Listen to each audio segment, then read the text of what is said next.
Student, সরকার এখানে নাক গলাইতেই পারে না। They have no right. আপনি স্যাটের মন্ত্রী, স্যাটের প্রধানমন্ত্রী, হ্যাঁ এখনো সে বাংলাদেশে 6 কোটি আছে কাঙ্গালি। কোটা আন্দোলনকে ঘিরে দেশের যে পরিস্থিতি সৃষ্টি হয়েছে, বাংলাদেশের ইতিহাসে এমন ভয়ানক পরিস্থিতি আর কখনো দেখা যায়নি। চারিদিকে এখন রক্তলাল। এই পরিস্থিতিতে আমাদের ছাত্র সমাজ এখনও যেভাবে গর্জন দিয়ে যাচ্ছে, সেগুলো শুনলে বুকের মধ্যে একটা কাঁপন সৃষ্টি হয়, একটা আলাদা সাহস তৈরি হয়। গোষ্ঠীমারি রাজনৈতিক দল, আমার দরকার আমাদের সন্তানদের বাঁচানো। আমি এখানে থাকবো, এখান থেকে আমাকে কেউ সরাইতে পারবে না। ভাই আমার দিকে তাকান, ভাই আমার দিকে তাকান। এই ভিডিওতে আমরা আপনাদের সেসব সাহসী গর্জন শোনাবো, যেগুলো শুনলে আপনিও জ্বলে উঠবেন। চলুন লাইক দিয়ে শুরু করা যাক। ঢাকা বিশ্ববিদ্যালয়ে পড়তেন আপনি? ঢাকা বিশ্ববিদ্যালয়ে পড়তেন? ভাই আমার দিকে তাকান, ভাই আমার দিকে তাকান। বলেন কততম বিসিএস আপনার? 35 হবে শিওর। আরে আল্লাহ ভাই, আপনি সিনিয়র বাবা। একজন দাঁড়ান, একজন পাবলিক সার্ভিস যে দেয় তার থেকে আমি বেসিক কোশ্চেন করতে পারি না? পারি কি না? অবশ্যই পারি। এই বোনটির কথাগুলো শুনেই হয়তো আপনারা বুঝতে পারছেন তার বুকে সাহস কতটা। তার কথাগুলোর মধ্যে একটা জেদ লুকিয়ে আছে। পুলিশের মুখের উপর তার কথাগুলো ভাল লাগছে। এই পুলিশদের ব্রেইন আছে ডিউতে পড়ার, ফাইজলামি করে তারা আমাদের সাথে। অবশ্যই বলতে পারি, সে একটা মেধাকে মারতে পারে না। কিভাবে সে রংপুরের ছেলেটাকে মারলো? সে এরকম করছে, তাকে গুলি মেরে দিল। তার তো বিশ্বাস আছে যে পুলিশ তাকে মারবে না, তাকে মেরে দিল কিভাবে? হাউ ডেয়ার দেয়ার! এরকম জায়গায় আমি বাঁচতে চাই না। মেরে ফেলুক আমাকে। পৃথিবীর কোনো দেশে বাঙালি এখনো চাকরিও পাইতেছে না, কারণ বাংলাদেশের ভৌগোলিক আর পুরো দুনিয়ায় বাংলাদেশ এখন জানে বাংলাদেশ কেমন একটা রেড অ্যালার্ট কান্ট্রি হচ্ছে বাংলাদেশ। বাহ, কথাগুলো একদম মনে ধরছে। আসলেই তো মেট্রিক পাস পুলিশ কিভাবে মেডিকেল আর ভার্সিটির স্টুডেন্টদের উপর গুলি চালায়। আমি এখানে থাকবো, এখান থেকে আমাকে কেউ সরাইতে পারবে না। আব্বু কল দিছিল, আব্বু কল দেওয়ার পর বলতেছে যে তোর আর ফোন দেওয়া হবে না। আমাকে কল দেওয়া হয়েছিল, আম্মু বলতেছে তোর তুই তাড়াতাড়ি বাসায় না, তোর বাসায় ঢুকতে দেবে। আমি বলছি যে আচ্ছা, আমি বাসায় ঢুকবো না, আমি বাইরেই থাকবো। রাত্রে আজকে বাইরেই থাকবো, 2-3 দিন তুমি চেষ্টা করো না। যতদিন না বিজয় হইতেছে। আমার আজকে ভাইরা কোটার জন্য সুইসাইড করতেছে, আমার ভাইরা চাকরি পাইতেছে না, সুইসাইড করতেছে। কেন করতেছে? আজকে ভাইরা করতেছি, ভবিষ্যতে কি আমরা সুইসাইড করবো না? এই সুডো ভাইডার সাহস দেখে আমি অবাক। তুই বড় হ ভাই, তোর মতো সাহসী এদেশে যেন ঘরে ঘরে জন্ম নেই। স্যালুট জানাই তোকে। গোষ্ঠীমারি রাজনৈতিক দল, আমার দরকার আমাদের সন্তানদের বাঁচানো। আমি বিএনপি বুঝি না, আমি এনডিএম বুঝি না, আমি গণ অধিকার পরিষদ বুঝি না, এবি পার্টি বুঝি না, মুসলিম লীগ বুঝি না, জামাত বুঝি না, কোন দল বুঝি না। আমি বুঝি আমাদের সন্তানরা রাস্তায় দাঁড়িয়েছে, আমি বুঝি আমাদের সন্তানদের রক্ত ঝরছে, আমি বুঝি আমাদের সন্তানদের লাশ মাটিতে পড়ছে। স্যারের কথাগুলোতে একটা প্রতিবাদী গ্রান পেলাম। ধন্যবাদ এভাবে ছাত্রদের পাশে দাঁড়ানোর জন্য। এই আন্দোলনকে এইভাবে প্রতিহত করাটা কি আপনার কাছে যৌক্তিক মনে হয় কিনা? এটা তো আপনি কালকে যে সাইদ যে ছেলেটা ছিল, যে ছবিটা, রংপুরের ছেলেটা, ও নিরস্ত্র একটা ছেলে। আপনি স্টুডেন্টদের উপরে গুলি চালাতে পারেন? আপনি ছাত্রদের উপরে, নিরস্ত্র ছাত্রদের উপরে কোনো অবস্থাতে আপনি গুলি চালাতে পারেন? এটার জবাব প্রশাসনকে দিতে হবে। বাংলাদেশের মানুষ এটা জানতে চায় যে আমরা একটা প্রাণের কথা বলবো, একটা দাবি তুলবো। আপনার সেটা পছন্দ না হতে পারে, আপনি বাহাস করেন আমার সাথে, আপনি আমাকে কথা বলতে দিবেন না। আমি কথা বলবো, আপনি গুলি করে মারবেন। ওটা মায়ের বাচ্চা, ও একটা বোনের ভাই, আপনি ওকে মেরে ফেলছেন। এটা একটা কথা হলো? এই আপুর কথাগুলো একদম রাইট। দাবি পছন্দ নাই হতে পারে, তাই বলে ছাত্রদের উপর গুলি চালানোর অধিকার দিল কে তোদের? ভাই ওই যে কালকে দাঁতটা মেরে দিয়েছে। ভাই শুট করেন, একটা ক্লিপ নেই। এটা কেমন মিডিয়া? ওরা কারা? ওরা কি আমাদের বন্ধু? ওরা কি আমাদের বন্ধু? সরকারের গোলাম, সরকারি গোলাম। ওরা পাঁচ আটলে মানে না চাটলে পাঁচ আটলে সঙ্গী, না তাহলে জঙ্গি। দেশ টাকার বাপের কেনা না, লাখো শহীদের রক্তের বিনিময়ে দেশ পাই। এই মেয়েটা সরকারের গতি নামিয়ে দিয়েছে। এরকম সাহসী নারীকে দেখলে স্যালুট করতে মন চাই। আমার এখন কিছু নাই, আমি এখন নিজে সুইসাইড করে ফেললো, কোনো কিছু নাই। আমি বিচার দিয়ে যাচ্ছি, জগতের কাছে বিচার দিয়ে যাবো। আমি আমার ছেলেটাকে নিয়ে আমি নিজেও শেষ হয়ে যাবো। আমার মেয়ের কি অপরাধ ছিল? আমার মেয়ে ভালো স্টুডেন্ট, এটাই কি অপরাধ?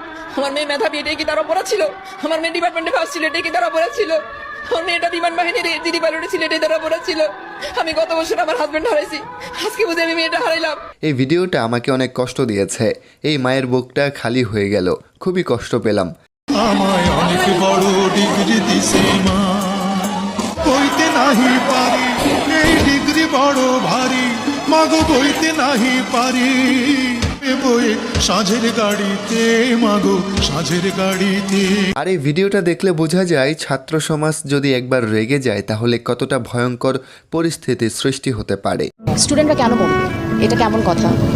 আমরা এটা মেনে নিতে পারি না। আজকে আমরা মেনে নিতে পারছি না দেখে আজকে আমরা এখানে দাঁড়িয়েছি। এবং একটা কথা বলতে চাই যে আপনারা যারাই আমাকে শুনছেন না কেন এই মুহূর্তে, স্টুডেন্টদেরকে বুঝিয়ে বলুন, মেরে না। সো আমরা এই অপরাধ কখনোই মানতে পারবো না দেখে আজকে আমরা সবাই এখানে একত্রিত হয়েছি এবং আমরা চাই এটা খুব দ্রুত সমাধান হোক। অভিনেত্রী সাফা কবিরের এই কথাগুলো বেশ ভালো লাগলো। তিনি এই আন্দোলনে ছাত্রদের পাশে ছিলেন। কথায় কথায় বাংলা চাই, বাংলা কি তোর বাংলা চাই, কথায় কথায় বাংলা চাই।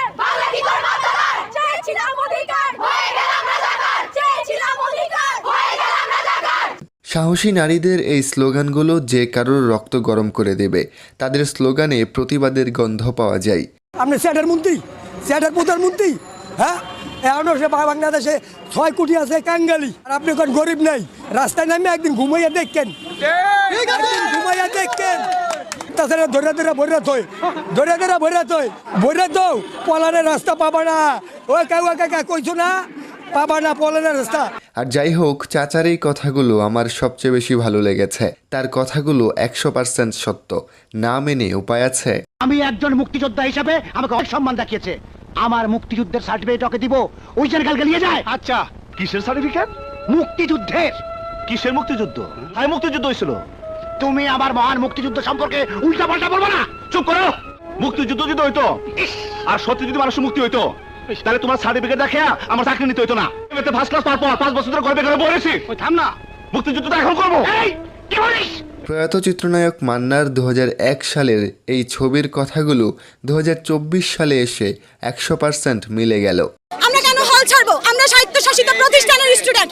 সরকার এখানে নাক গলাইতেই পারে না। They have no right. আপনাকে মাঠে নামাইয়েন না। শান্ত হিংস্র বাঘিনী বাঘকে মাঠে নামাইয়েন না। এগুলো তো যুবক। আমরা তো অযৌক্তিক কোনো দাবি নিয়ে এখানে আসিনি। আমরা বলিনি এই কোটা বাতিল করেন, আমরা বলছি সংস্কার করেন। আমরা মেরে বের হবো, লাশ হয়ে বের হবো ওখান থেকে। আমরা লাশ হয়ে বের হবো ওখান থেকে। এই আপুটার কথাগুলোর মধ্যে একটা শক্তি আছে। সরকারকে উদ্দেশ্য করে এভাবে কথা বলতে বুকে সাহস লাগে, যা এই মেয়েটার রয়েছে। দেশ বিক্রি করে খাইয়ে দিচ্ছে অলরেডি। দেশের মানুষের বুকে পাখির মতো গুলি করছে। আমি দেখাচ্ছি।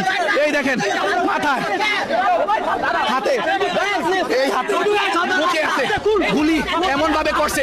আর আমার হাতে অলরেডি ওনাদের ছোড়া, ওনাদের এই ভাইটার কথাগুলো শুনে অনেক খারাপ লাগলো। তার মাথাতেও গুলি লেগেছে। কতটা নিচে নামতে পারে বাংলার পুলিশ একবার ভেবে দেখুন।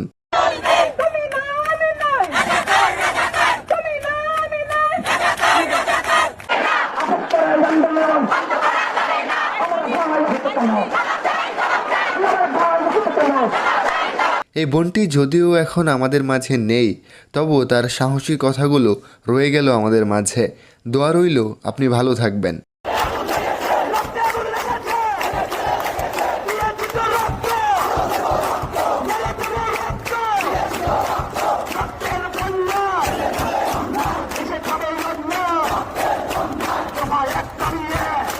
এই ভিডিওটা এখন বেশ ভাইরাল। আপুটার হাতে এই কুড়াল এখন ঝড় তুলছে সামাজিক মাধ্যমে।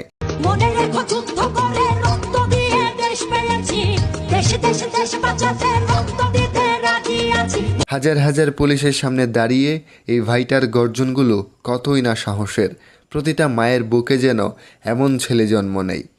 আজকের এই ভিডিওর কোন ডায়লগটা বা কোন গর্জনটা আপনার মনে ধরেছে অবশ্যই কমেন্টস করে জানাবেন।